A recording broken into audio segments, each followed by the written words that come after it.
Todos avisados. Pronto, gravando, gente. Então, agora sim, vamos começar a disciplina. Sejam todos muito bem-vindos. O nome dessa disciplina é Cadeias Produtivas do Agronegócio. E a ementa dessa disciplina, como vocês podem acompanhar pela apresentação... Opa, estou no telhado. Está dividida em 4 tópicos principais: conceitos e principais cadeias produtivas do agronegócio regional. A gente vai entender o que é cadeia produtiva, quais são as etapas da cadeia produtiva, que tipos de cadeias produtivas nós temos, principalmente aqui na nossa região e no nosso país, e nos países vizinhos que fazem parte da nossa realidade, né? Porque nós estamos diretamente ligados ao Paraguai, à Argentina e ao Mercosul, então tudo isso importa.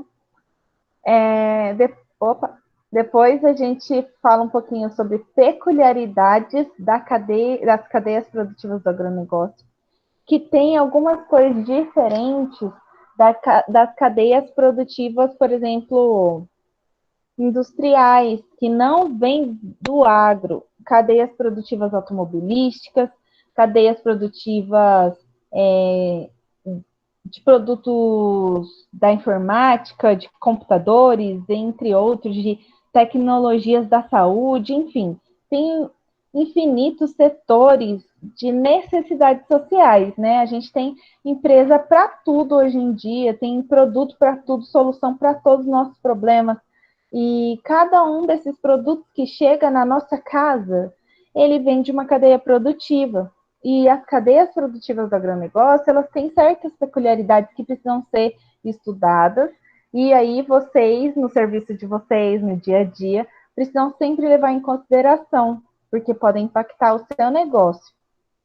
E o último tema da ementa é principais tendências e oportunidades das cadeias produtivas. Tá bom? O que está acontecendo nos últimos tempos? O que o pessoal anda pesquisando? O que tem de novo? Quais são as principais inovações? Então, essa é a disciplina. É muito legal, é bem tranquila, uma disciplina que a gente conversa bastante, a gente discute bastante, não é uma disciplina assim que vem com certo e errado, né? A gente constantemente surgem novas pesquisas nessa área, desenvolvendo tecnologias ou novos modelos de gestão que mudam essas cadeias, que transformam essas cadeias, né? Vocês querem ver só? Um exemplo bem claro é a cadeia produtiva do chocolate. Esse chocolate mesmo que a gente come e compra no mercado.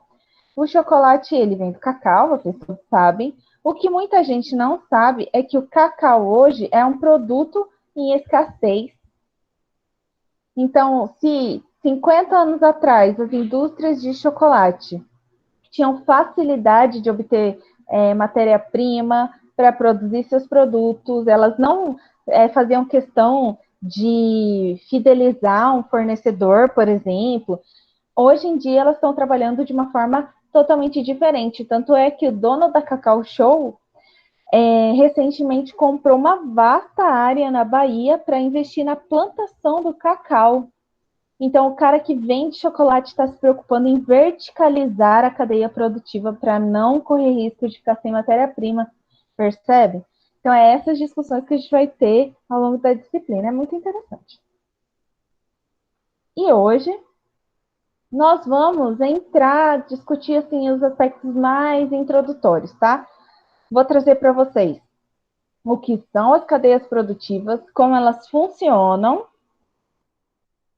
e porque é importante estudar elas, tá bom? Então, o primeiro conceito de tudo. O que são cadeias produtivas? São os conjuntos de elementos, de elos, que interagem em um processo produtivo.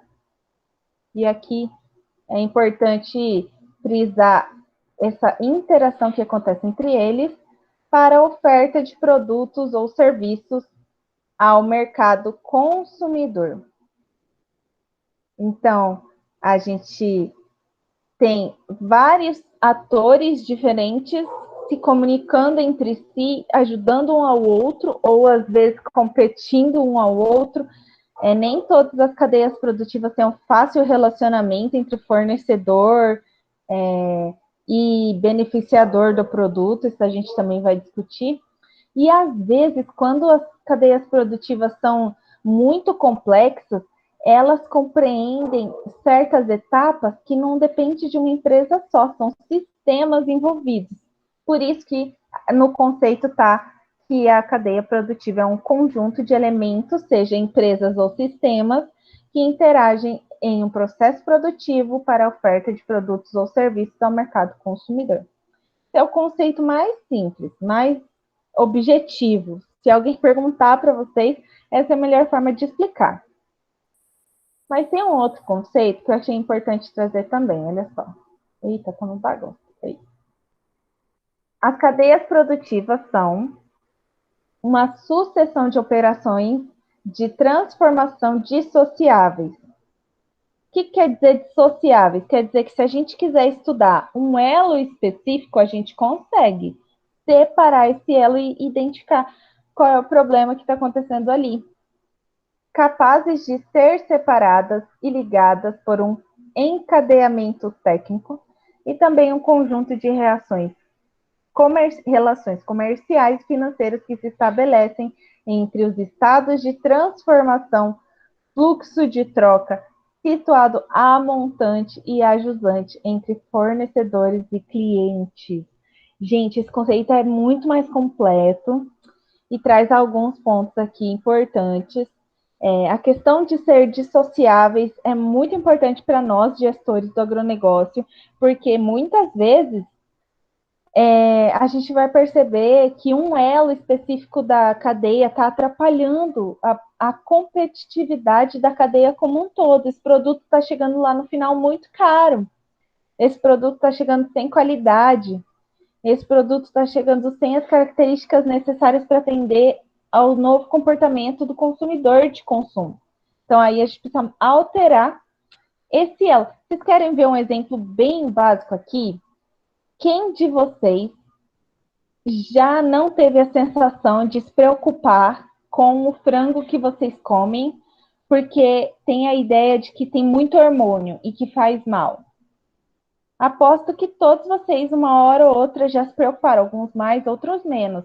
Mas a gente acaba se preocupando porque isso está na TV, isso está nos estudos científicos, porque os frangos hoje em dia têm muito hormônio, a gente pode ter doenças por conta disso. Então, os consumidores em geral começaram a se preocupar com essa questão. E daí, o que as empresas perceberam? Que o consumo nacional estava diminuindo em função disso, que eles precisavam tomar uma medida. Então, aonde que eles atuaram?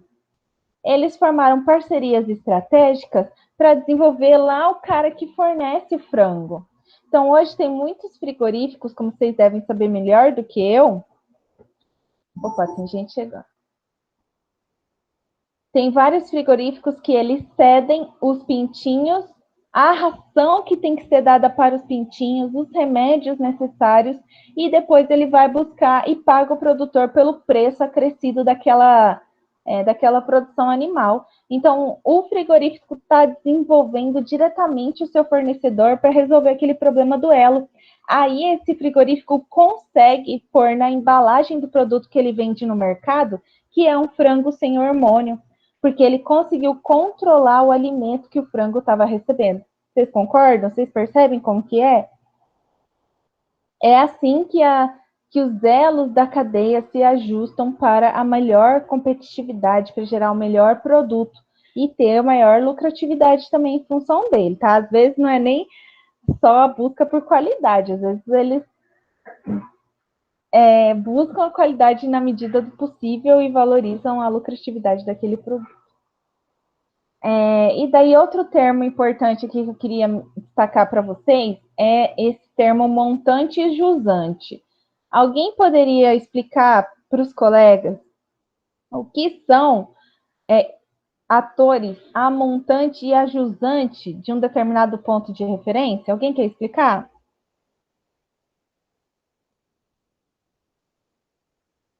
Não?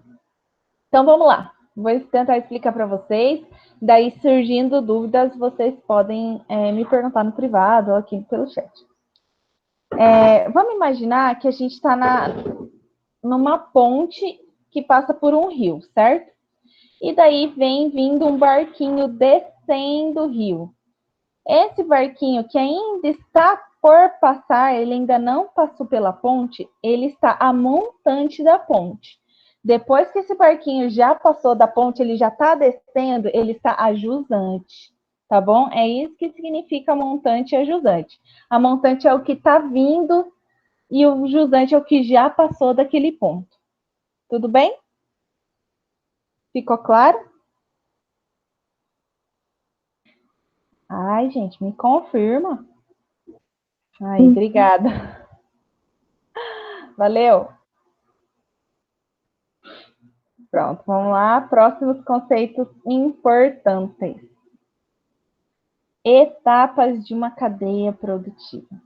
Embora, repetindo, cada cadeia produtiva tem a sua característica particular, cada uma tem que ser estudada, principalmente nós somos do agronegócio, a gente vai estudar bastante, assim, separadinho, a cadeia produtiva de grãos, a cadeia produtiva de frutas, determinadas frutas, cítricos, a cadeia produtiva de frango, a cadeia produtiva bovina, a cadeia produtiva, enfim, assim vai, tá? Mas, de forma geral, todas as cadeias produtivas, elas têm etapas. E, normalmente, essas etapas, elas se mostram em três principais aspectos. O primeiro é a extração da matéria-prima. Então, no caso, vamos falar de novo dos frangos? O que vem ali nas primeiras etapas de uma cadeia produtiva de frango? É a extração, a preparação das rações, que vem de algum lugar, certo? Então, a ração, ela vem de um alimento vegetal, ela vem com vitaminas. Da onde está vindo esse fósforo que faz parte da ração? Ele está vindo de uma reserva rochosa? Ele está vindo de algum outro insumo? E a qualidade... Ai, gente, desculpa o cachorro, tá? A qualidade desse insumo, dessa ração, vai impactar na engorda dos nossos pintinhos, concordam? E é aí que entra a segunda etapa, a transformação do produto.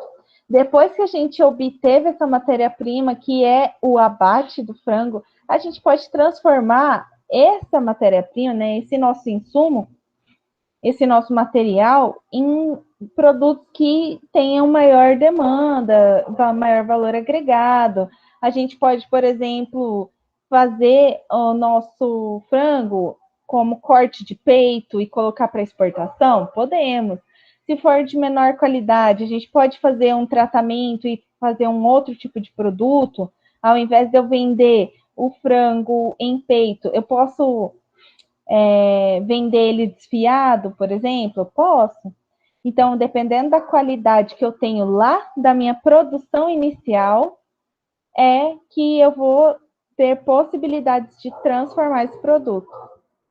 E a terceira etapa dessa, de forma geral, das cadeias produtivas é a distribuição do produto, onde ele vai ser vendido, como ele vai ser vendido.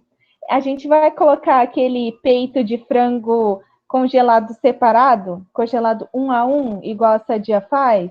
Ou não, a gente vai fazer uma proposta um pouco mais simplificada, né? Quanto valor agregado a gente vai colocar no nosso produto? Então, isso tudo são escolhas, certo?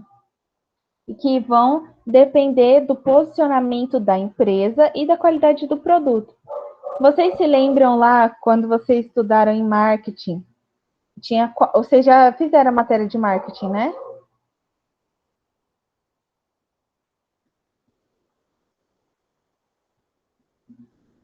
Sim. Gustavo, você lembra quais são os 4 P's do marketing? Deixa eu ver se eu lembro. Sei que era preço, produto. Não lembro, cara. Alguém lembra para ajudar ele? Preço, produto. Vamos lembrar, peraí. Isso, produto é... Promoção, né? Que é a forma como a gente leva o nosso produto ao cliente, como a gente comunica. E o último é praça. Prato. Que quer dizer praça. Ah, legal. Justamente quer dizer onde o produto será vendido. Se eu estou falando de uma cerveja, vai ser uma cerveja que vai ser vendida no mercado? Ou não, vai ser uma cerveja especial, que só vai ser vendida em casas específicas, em barbearias, né? E assim por diante. É um corte de carne especial que vai ser vendido apenas em casa de carne, não no supermercado. Então, todas essas questões que vocês já estudaram em marketing interferem diretamente aqui nos elos das cadeias produtivas, tá? É uma discussão bem legal.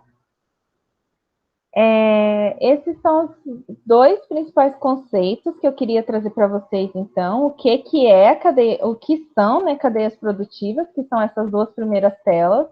Recomendo que vocês se esforcem para, não vou dizer decorar, mas compreender esse conceito, que se vocês tiverem que escrever com as palavras de vocês saibam explicar que são elementos, são elos que trabalham juntos para a obtenção de produto final e que esses elos, essa sucessão de operações, elas podem ser dissociáveis, elas podem ser separadas, mas elas se ligam através de um encadeamento técnico.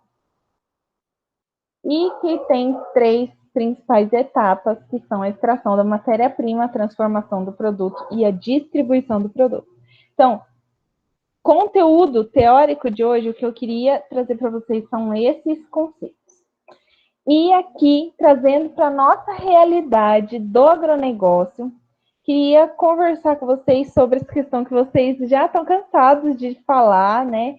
Mas que é a questão de antes da porteira, dentro da porteira e depois da porteira. Porque no nosso caso, a gente não pode desconsiderar a parte de produção animal e de agricultura, porque é diretamente ligado com a nossa profissão. Se vocês estivessem estudando, por exemplo, administração, só para vocês trabalharem lá na empresa, só lá no frigorífico, lá no supermercado, lá na ponta, mas não, vocês são gestores do agronegócio, vocês conhecem a cadeia desde o começo, e é por isso que a gente tem que falar de antes da porteira, dentro da porteira e depois da porteira. Então, imaginando uma cadeia produtiva, vamos pensar aqui na soja agora, que fica bem legal da gente imaginar aqui. Quando a gente pensa na cadeia produtiva da soja, que chega ao final dessa cadeia no formato... deixa eu pensar. Me falem aí, me deem uma ideia de um produto final que a gente vende derivado da soja. Só para usar de exemplo. Repete, por favor, professor, não entendi. Um produto final derivado de soja, que é bem comum. O óleo, por exemplo? O óleo, perfeito. Então, a gente vai no mercado e compra o nosso óleo de soja. Mas aonde que começou essa cadeia produtiva do óleo de soja? Começou lá no plantio da soja, certo? Ou tá errado?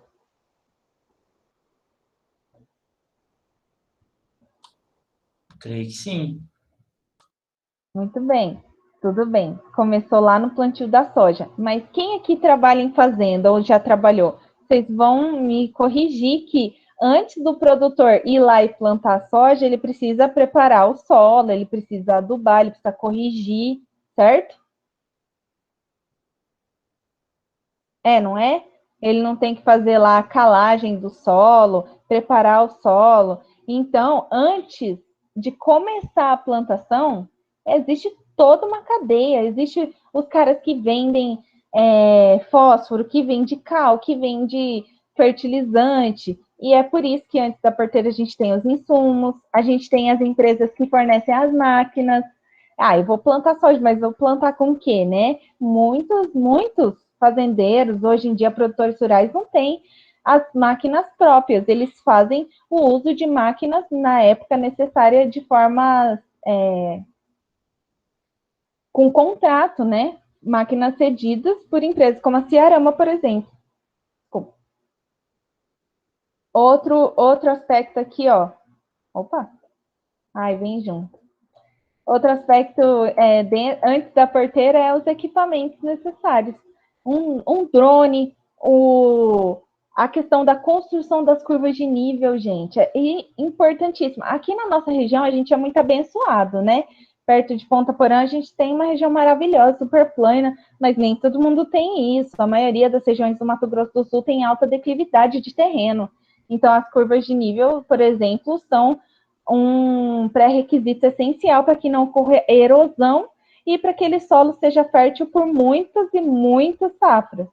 Então, os equipamentos são extremamente necessários. Isso tudo é antes da porteira. E dentro da porteira, a gente tem o plantio, a gente tem a colheita, a gente tem criação de animais.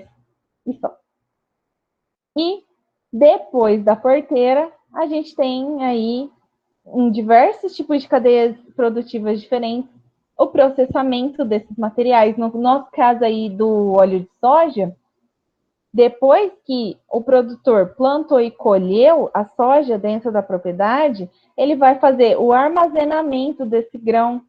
E aí, gente, graças ao TCC da Deise, uma colega de vocês que defendeu esse semestre, agora eu sei falar exatamente o que acontece lá dentro.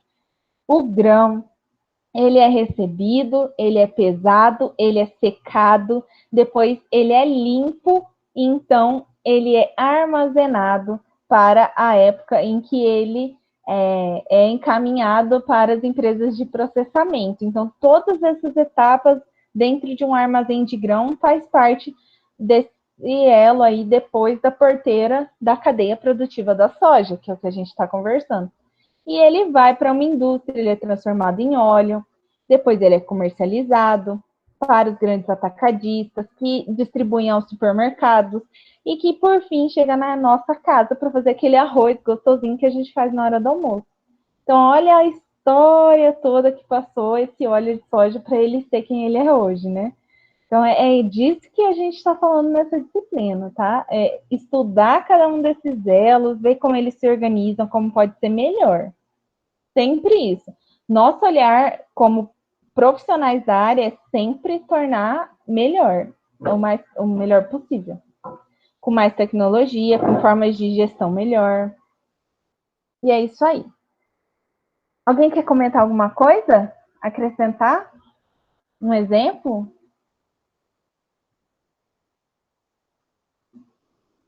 Perguntar alguma coisa?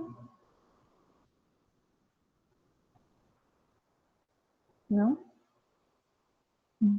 Ai, que saudade da sala de aula, né? Gente, beleza. Então, vou considerar que está compreendido, tá? Vamos para frente, né? Vamos em frente. Esses são os últimos conceitos, eu juro, que é muito importante. Quando uma cadeia produtiva ela vai se tornando mais robusta, ela vai demandando parceiros, certo? Vamos continuar com o exemplo do óleo de soja. Para a gente ter essa qualidade de produção que a gente tem na nossa região de soja, a gente tem toda essa parte antes da porteira, que eu já falei ali. Se alguém esquecer ou confundir, pode me interromper. Mas dentro da porteira mesmo, a gente tem a necessidade de agrotóxicos, a gente precisa de monitoramento climático, né? Então a gente precisa de toda essa questão. Existem vários lugares que apoiam a agricultura na questão da irrigação, que não é muito o nosso caso, porque realmente nosso clima aqui é muito abençoado, mas existem vários outros lugares que só produzem se irrigar. Que mais? Agrotóxicos, acompanhamento por drone.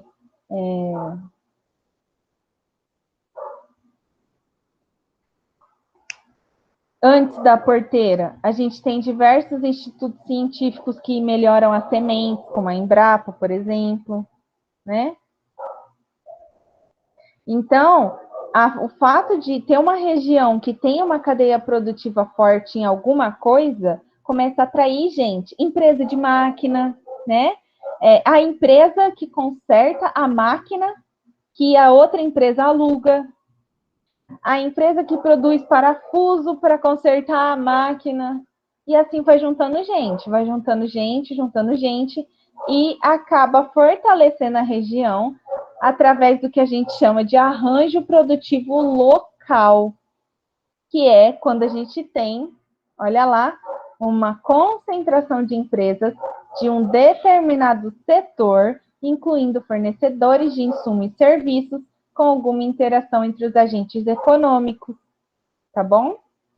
E quando um arranjo produtivo local ele vai se fortalecendo, vai vindo gente, essas empresas começam a competir, começam a melhorar. Aí nós temos a formação de clusters.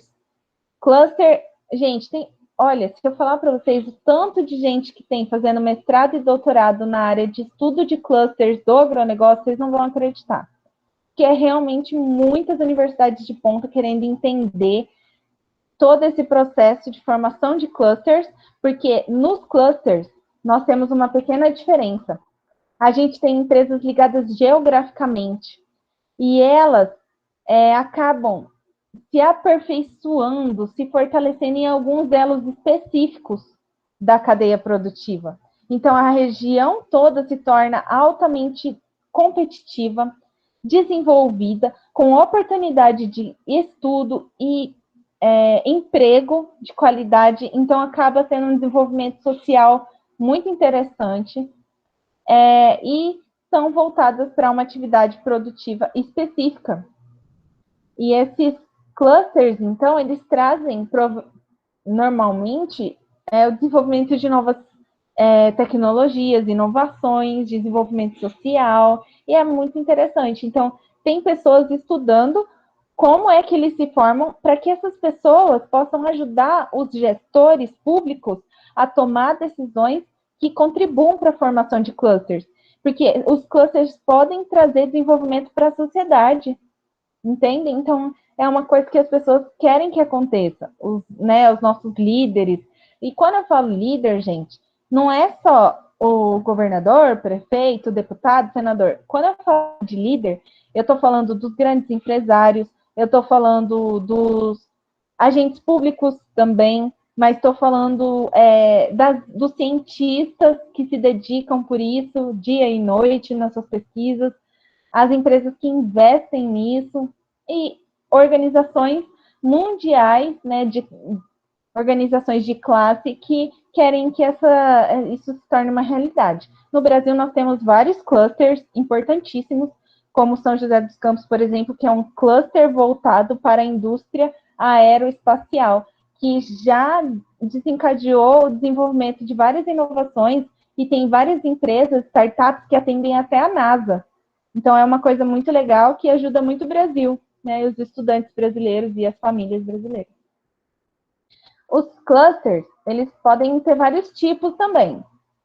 Existem os clusters de sobrevivência, que são quando as empresas se aglomeram, as empresas se apoiam uma na outra na intenção de se tornar mais competitivas contra outras opções, e assim elas conseguem se fortalecer. Posso dar um exemplo assim que faz parte da nossa realidade? Não é um cluster, mas só para vocês entenderem a ideia. Vocês sabem, quando a gente tem uma rua do bairro, uma rua lá do nosso bairro, que acaba se tornando a rua das lanchonetes, que abre uma lanchonete, aí abre uma do lado, aí abre uma na esquina, e depois de um tempo, elas não estão mais competindo. Elas estão se fortalecendo, porque todo mundo sabe que é lá naquela rua que vai ter uma lanchonete legal para ir. Se uma estiver muito cheia, vai na outra. Está enjoado do lanche de uma, vai na outra. Ah, eu tomei lá o meu lanche, agora eu quero um sorvete, está ali também, naquela rua, naquela quadra. Então, esse é um exemplo de por que as empresas se aglomeram, tá? Não que seja um cluster, mas a ideia é a mesma, elas se juntam para se proteger, para sobreviver. E existem os clusters de especialização. E é um pontinho, esse é um aspecto que o agronegócio tem muita ligação, porque o agronegócio ele exige alguns pontos especializados.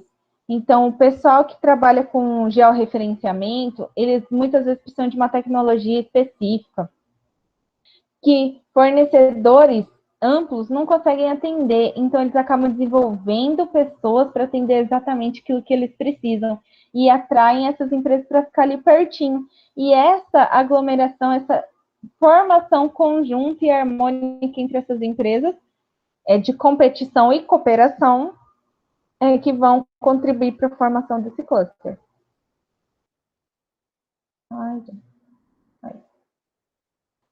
E existem também clusters que se caracterizam por ter empresas da mesma área, né, que atuam no mesmo setor específico, de vários países numa região próxima de fronteira, para que seja muito mais fácil a troca entre países e o atendimento de importação e exportação para determinados produtos. Isso, gente, tem tudo a ver conosco. Nessa disciplina, a gente não consegue aprofundar muito nesses estudos avançados, mas já deixa aqui meu convite, quem tiver interesse de estudar mais nesse sentido aí, nessa linha, pode conversar comigo depois particular, tá? Que esse é um tema que toca muito em mim. Assim. E é isso, pessoal. Conceitos explicados, espero mesmo que tenha ficado bem claro, mas eu falo um pouco rápido, sou acelerada, então, por favor, se surgir alguma dúvida, qualquer hora, na hora de fazer um exercício, podem me chamar. Para eu retomar essa explicação com vocês, tá bom? E agora eu vou só dar 2 exemplos. Aqui eu tenho um exemplo, olha só. Como que acontece numa cadeia produtiva? Eu acabei já falando sobre isso, mas vou retomar com mais calma. Nós temos uma produção de insumos lá em cima, tá? De cima para baixo, eu vou falar. Que se conversa com a produção da matéria-prima. Vamos continuar com a soja? Então, eu tenho lá os meus produtores de fertilizantes, os meus prestadores de serviço, de terraplanagem, de maquinário, de drones e etc., de apoio para estudo do comportamento do clima, venda de sementes, todos esses insumos necessários para a produção da soja eu tenho ali localizados naquela caixinha primeira ali, tá? E essas empresas, elas se comunicam com os produtores que de fato produzem a soja. E os produtores precisam dessas empresas, por isso que está ali uma flechinha para cima e uma para baixo. Assim como essas empresas precisam ter para quem vender, o produtor precisa delas para produzir bem, para ter alta qualidade na sua produção. Porque eu também aprendi com o TCC da Daisy que dependendo da qualidade que o grão chega no armazenamento, é que se calcula o preço por saca, né? O preço daquele produto. Então, se choveu demais, se choveu de menos, se tinha praga, enfim, todos esses aspectos vão influenciar diretamente no preço e vão influenciar diretamente na dificuldade de armazenar esse produto também, tá? Então, descendo da produção da matéria-prima para a agroindústria, a gente também tem uma flechinha para baixo e uma flechinha para cima. Ali é outro elo importante. Quem vai armazenar, quem vai produzir. Se a indústria que vai produzir o óleo de soja tem mais tecnologia, ela consegue aproveitar mais tipos de grão. Mas se é uma empresa limitada, ela vai depender da qualidade desse grão para ter um bom custo-benefício na produção do seu óleo. Percebe? Que está tudo conectado. E, por fim, o preço, né, dessa produção, a quantidade, qualidade, vai estar diretamente envolvida com a última etapa, que é a distribuição, antes de chegar no consumidor final. E aí, gente, nós temos os fluxos. Dentro de uma cadeia produtiva, nós temos os fluxos. Nesse caso aí, nós temos o fluxo financeiro indo de baixo para cima, porque o fornecedor, o consumidor final, ele paga pelo óleo, que o supermercado recebe, né, esse valor, mas ele tem que pagar pela distribuição, pelo produto que ele comprou, a agroindústria paga pela commodity e o produtor paga pelos insumos. Então, o fluxo financeiro vai do consumidor final ao mercado, do consumidor final ao produtor de insumo lá na ponta dessa cadeia produtiva. E, ao mesmo tempo, nós temos o fluxo de informação, que é o cliente dizendo, né, através do seu comportamento de compra, qual é a satisfação dele ao consumir aquele produto, como esse produto está sendo visto, qual a qualidade dele. E esse fluxo de informação vai chegando até também os níveis iniciais dessa cadeia produtiva, ao contrário do fluxo físico de produto mesmo, que parte lá da produção de insumo e do produtor que produz a soja até o consumidor final. Então, essa figura explica detalhadamente o que é uma cadeia produtiva. Ficou claro para vocês?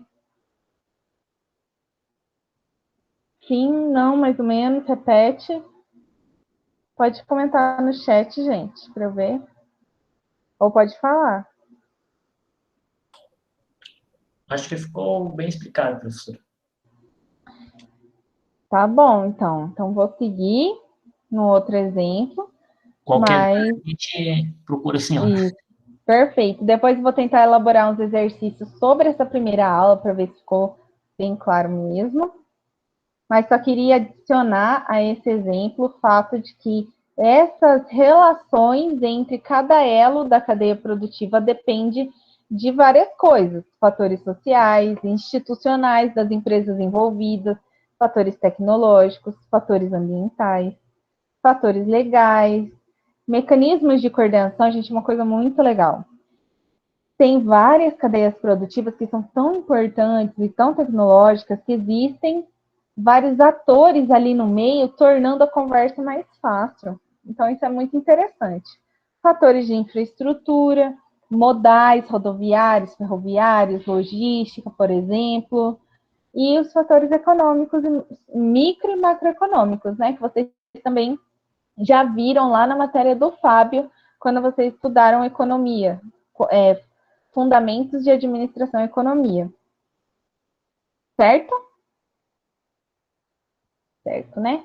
E aqui o último exemplo de hoje é um exemplinho da cadeia produtiva do leite. Vocês conseguem enxergar bem? Vou tentar aumentar. Isso. Então, aqui, olha só que legal. A gente tem o primeiro elo, que é a produção do leite, que passa para o segundo elo, resfriamento. Em alguns casos, esse leite já resfriado pode ir diretamente ao consumidor, né? Aquele leite que o produtor antigamente era bem comum, traz de saquinho ali na sua casa, né? Os galões. Só que o valor do leite, nesse caso, ele é mais barato do que o leite do mercado, só que o dinheiro que o consumidor paga vai direto ao produtor, tirada ali a taxa do resfriamento. Mas, normalmente, o que tem acontecido é que a maioria das pessoas não compra mais do produtor, compra do mercado. E esse leite que vem do mercado, ele passa pelo transporte, indústria, análise, tratamento térmico, embalagem, varejo e consumidor. E do leite que a gente compra no mercado, apenas 60 centavos por litro chega ao produtor, enquanto que o leite que a gente compra direto do produtor chega um valor bem maior. E aí, eu pergunto para vocês. Opa, desculpa. Quem ganha com essa história, né? Por que é assim? É assim porque as pessoas decidiram se comportar dessa forma. Isso que é interessante. Quando a gente estuda a cadeia do agronegócio, a gente tem que ter em mente que as coisas se tornaram assim porque alguém passou a consumir assim. Mas hoje, mesmo amanhã, até depois de amanhã, a gente pode ter mudanças nessas cadeias. Elas estão constantemente em evolução. Algumas evoluem mais rápido, algumas mais devagar. Mas é isso. Esse exemplo é bem legal, né? Bem bonitinho. Na internet tem um monte, vocês podem ver. Posso encerrar a apresentação para a gente conversar? Alguém tem alguma dúvida? Não?